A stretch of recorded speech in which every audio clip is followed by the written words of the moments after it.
जीवन में हमेशा याद रखिए, हमारे कर्मों का फल हमें वैसे ही ढूंढ लेता है जैसे कोई बछड़ा खो जाने पर सैकड़ों गायों में अपनी मां को ढूंढ लेता है। नमस्कार साथियों, स्वागत है भगवत गीता की सीख। और आज हम जानेंगे कि श्रीमद् भगवत गीता के तीसरे अध्याय से क्या सीखा जा सकता है। इस वीडियो में बात करेंगे तीसरे अध्याय की बहुत ही सरल भाषा और आसान से शब्दों में। प्रथम अध्याय में हमने देखा कि अर्जुन युद्ध भूमि में हर तरफ अपने रिश्तेदारों को देखकर युद्ध करने से मना कर देते हैं और हताश होकर रथ में पीछे जाकर बैठ जाते हैं। वहीं दूसरे अध्याय में भगवान श्री कृष्ण अर्जुन को समझाते हैं कि आपका धर्म ही आपसे कहता है कि आप युद्ध क्षेत्र में उतरकर युद्ध करो। दूसरे अध्याय में श्री कृष्ण अर्जुन को दो मार्ग बताते हैं, पहला निष्काम कर्म योग और दूसरा ज्ञान योग। इससे पहले कि आप श्रीमद् भगवत गीता के तीसरे अध्याय की शिक्षाओं में खो जाएं, अगर आप इस चैनल पर नए हैं तो इस चैनल को सब्सक्राइब करके घंटी जरूर बजा दें, क्योंकि हम आपके लिए ऐसे ही ज्ञानवर्धक और प्रेरणादायक वीडियोस लाते रहते हैं। साथियों, श्रीमद् भगवत गीता के तीसरे अध्याय से हम जानेंगे कि ऐसी कौन सी दो चीजें हैं जो आपको इस दुनिया में कुछ भी हासिल करके दे सकती हैं। इसमें हम यह भी जानेंगे कि हम क्या है और हम अपने मन को अपने काबू में करके अपनी सभी बुरी आदतें कैसे छोड़ सकते हैं और अपनी मनचाही मंजिल को कैसे प्राप्त कर सकते हैं। तो चलिए विस्तार से जानते हैं श्रीमद् भगवत गीता के तीसरे अध्याय से मिलने वाली सीख और शिक्षाओं के बारे में। श्रीमद् भगवत गीता अध्याय 3 कर्म योग। तीसरे अध्याय की शुरुआत होती है जब अर्जुन अपनी दुविधाओं का समाधान प्राप्त करने के लिए श्री कृष्ण से प्रश्न करते हैं। अर्जुन कहते हैं, हे जनार्दन, यदि आप बुद्धि को कर्म से श्रेष्ठ मानते हैं तब फिर आप मुझे इस भीषण युद्ध में भाग लेने के लिए क्यों कहते हो। आपके अनेक अर्थ वाले उपदेशों से मेरी बुद्धि भ्रमित हो गई है। आपकी बातें सुनकर ऐसा लग रहा है कि जैसे ज्ञान कर्म से ज्यादा सही है, लेकिन आप तो मुझे युद्ध करने के लिए बोल रहे हो। तो आप ही बताइए कि मैं ज्ञान का रास्ता अपनाकर सन्यासी बनूं या रास्ता अपनाकर कर युद्ध लड़ूं। कृपया मुझे निश्चित रूप कोई एक मार्ग बताएं जो मेरे लिए सर्वाधिक लाभदायक हो। यह सुनकर भगवान श्री कृष्ण अर्जुन से कहते हैं कि इस संसार में मैंने खुद ही तुम्हें दो तरह के योग बताए हैं। योग का मतलब है ऐसा मार्ग जिससे हम अपना जीवन सफल बनाते हैं। उनमें से एक है ज्ञान योग और दूसरा है कर्म योग। और दोनों ही रास्तों की अगर मैं बात करूं तो कर्म तो करना ही पड़ेगा, कर्म अनिवार्य है। श्री कृष्ण कहते हैं, न कर्मणा मनार नेश कमे पुरुषो शते न च सन्न्यसना देव सिद्धिम समद गच्छति। अर्थात ना तो कोई केवल कर्म से विमुख रहकर कर्म फल से मुक्ति पा है और ना केवल शारीरिक संन्यास लेकर ज्ञान में सिद्धावत कर सकता है। भगवान श्री कृष्ण कहते हैं कि अब तुझे ज्ञान योग अच्छा लगे या कर्म योग, दोनों ही माध्यमों में कर्म तो करना ही पड़ेगा। कुछ लोगों को लगता है कि हम तो कर्म ही नहीं कर रहे हैं, हम तो संगीत निष्कर्ष काम कर्म योग भगवान श्री कृष्ण स्पष्ट करते हैं ताकि कोई भी संदेह या भ्रांति ना रह जाए कि ज्ञान मार्ग में भी आपको कर्म करना है और निष्काम कर्म मार्ग में भी आपको कर्म करना है।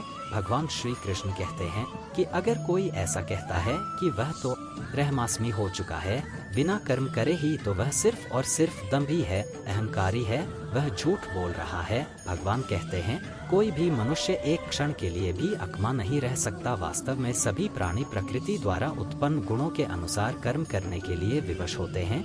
आता है अर्जुन, तुम एक मनुष्य हो, तुम चाहकर भी अपने शरीर के कर्मों को पूरी तरह से नहीं छोड़ सकते। उदाहरण के लिए तुम्हें हर पल सांस तो लेनी ही पड़ेगी, अगर पेट है तो खाना तो पड़ेगा ही, और अगर तुम इन सबको किसी भी शक्ति से रोकना भी चाहोगे तो क्या निश्चय है कि तुम अपनी इच्छाओं के बारे में नहीं सोचोगे। कहने का मतलब है तुमसे जाने अनजाने में कर्म तो हो ही जाएगा, क्योंकि तुम मनुष्य हो और तुम तो वैसे भी क्षत्रिय हो, तो तुम अपने धर्म से भी बंधे हुए हो। इसलिए तुम्हारे लिए संन्यास के रास्ते की जगह कर्म का रास्ता ज्यादा उचित है।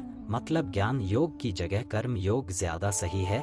इसलिए तुम यह सोचकर कि यह काम तुम नहीं कर रहे हो, बल्कि प्रकृति के अधीन होकर तुम्हारा शरीर कर रहा है, फल की इच्छा किए बिना अपना कर्म योग करो। क्योंकि अगर तुम अपने आप को खुद के कर्म का यानी करने वाला नहीं मानोगे तो मैं तुम्हारा कर्ता बनूंगा, और जब मैं तुम्हारा कर्ता बनूंगा तो तुम्हें बिना मांग ही वह सब सुख सुविधाएं और राज्य दे दूंगा जिसकी तुम्हें जरूरत होगी। बिना मेहनत किए ही सुख सुविधाओं और राज्य का भोग किया तो तुम एक चोर कहलाओगे और तुम कभी परमात्मा यानी मुझसे नहीं मिल पाओगे। जिस तरह से महान लोग खाने के लिए नहीं बल्कि जीने के लिए ही खाते हैं, उसी तरह से तुम भी परिणाम के लिए नहीं बल्कि कल्याण के लिए युद्ध करो। हे अर्जुन, तुम मनुष्यों में सबसे महान हो, इसलिए जैसा तुम करोगे ठीक वैसा ही तुम्हारी संतान या आने वाली दुनिया करेगी। अर्जुन, अब तुम मुझको ही देख लो, मैं तो भगवान हूँ, मुझे भला किसी काम को करने की जरूरत क्या है, परंतु मैं इसलिए अपना कर्म करता हूँ क्योंकि मनुष्य की आत्मा मेरा ही छोटा सा अंश है,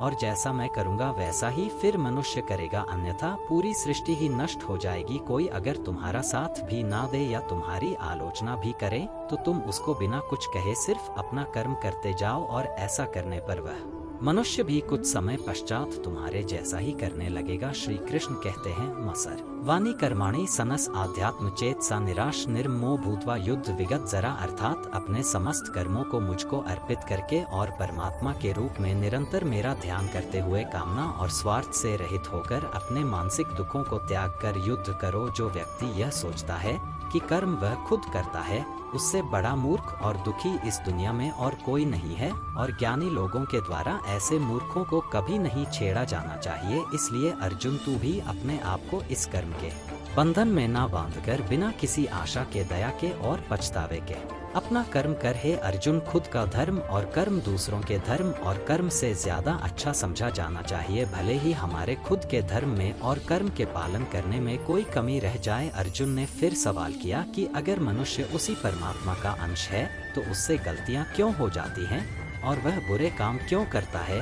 भगवान श्री कृष्ण कहते हैं, मनुष्य का शरीर भोग विलास करना चाहता है क्योंकि उसकी प्रकृति वैसी ही है, इसलिए अगर उसकी इच्छा पूरी नहीं होती तो उसको क्रोध आता है, और जिस तरह धुएं की वजह से आग दिखाई नहीं देती, उसी तरह से काम और क्रोध की वजह से मनुष्य को अपना धर्म, कर्म और परमात्मा दिखाई नहीं देते, और इसी वजह से क्रोध और कामना में आकर मनुष्य अपनी इंद्रियों और मन पर नियंत्रण खो देता है और ना चाहते हुए भी बुरे काम और गलतियां कर बैठता है। हे अर्जुन, तू हमेशा याद रखना, इस शरीर से ज्यादा शक्तिशाली इसकी इंद्रियां है, इंद्रियों से ज्यादा शक्तिशाली है मन, मन से शक्तिशाली है बुद्धि, और बुद्धि से ज्यादा शक्तिशाली हो तुम यानी कि आत्मा। इसलिए अर्जुन, तू अपनी आत्मा से अपनी बुद्धि को वश में कर, बुद्धि मन को वश में करेगी, मन इंद्रियों को वश में करेगा, और इंद्रियां शरीर को यानी तुम्हारे कर्मों को। साथियों, श्री कृष्ण की कही गई बातों को हम आज के जीवन के हिसाब से समझते हैं। इस दुनिया में परिणाम दो ही चीजों से आते हैं, ज्ञान और कर्म, मतलब नॉलेज और एक्शन, लेकिन दोनों अलग अलग हैं। आज की दुनिया में हम दोनों चीजों को आपस में जोड़ करके देखेंगे। हमारे लिए ज्ञान भी उतना ही जरूरी है जितना कर्म। ज्ञान का मतलब यह नहीं है कि कोई विद्यार्थी सिर्फ परीक्षा पास करने के लिए सिलेबस को रटता हो, बल्कि ज्ञान का मतलब यह है कि आप सबसे पहले यह जानो कि आपके लक्ष्य क्या है, आपकी योग्यता और आपकी कमजोरियां क्या क्या है, और इन सबको मिलाकर लक्ष्य तक पहुंचने की आपकी योजनाएं क्या है। यह आपका नॉलेज यानी कि ज्ञान योग। इसके अलावा आपको एक और चीज जाननी चाहिए कि आप यह शरीर नहीं हो, आप एक आत्मा हो। आपकी आत्मा यानी आप खुद अपने विचारों, अपनी भावना और अपने कार्यकलापों से बहुत ऊपर हो, और अगर आप ऐसा सोच करने करोगे तो मैं दावे के साथ कह सकता हूँ कि आप 100% अपनी समस्याओं से ऊपर उठ जाओगे। इसके बाद इस अध्याय में दूसरा रास्ता बताया गया है, कर्म योग, यानी कि आपके एक्शंस। कर्म के लिए भगवान ने यह बोला है कि हमें कभी यह नहीं सोचना चाहिए कि काम हम कर रहे हैं, और जब हम यह सोचेंगे कि किसी कार्य के कर्ता हम नहीं है, तब इसके दो फायदे होंगे। एक तो यह है कि आप अपनी मेहनत के परिणाम को लेकर चिंता में नहीं रहेंगे, और दूसरा यह कि आप भावनात्मक रूप से स्थिर होकर अपना सर्वोत्तम प्रयास कर पाएंगे। इसके साथ साथ आपको कभी भी अपने बुरे या अच्छे परिणाम को खुद पर लेकर दुख नहीं करना चाहिए, क्योंकि श्री कृष्ण के उपदेश के अनुसार मनुष्य को सिर्फ कर्म करने का अधिकार दिया गया है,